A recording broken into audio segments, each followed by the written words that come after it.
comprendre sur quel facteur ça porte. Après ça, vous passez à l'action.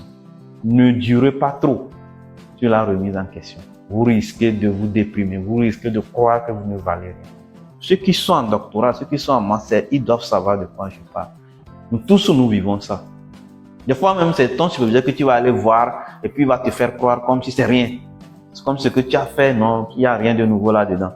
Ou ce que tu as fait, ça n'a aucun sens. Ou bien le superviseur va te dire que non, ça là, ce n'est pas ça que ça doit être.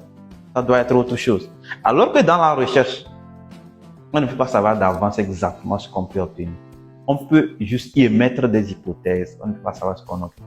Et donc, quand ton superviseur agit comme ça, c'est à toi maintenant de prendre sur toi, aller vers l'action, chercher des preuves et tout, venir le justifier. Et puis tu continues ton travail. Mais si lui il dit ça et que toi, tu restes sur le premier point, la remise en question, et puis tu ne cherches pas à mener une action, à chercher des sources pour le justifier, tu vas voir que tu vas penser que ton superviseur t'insulte ou bien qu'il te traite de vaurien. Et puis toi aussi, tu vas rester là parce que ça va t'impacter. Donc, essayez de comprendre la différence et prenez vos dispositions. Tout ce que vous faites a de la valeur.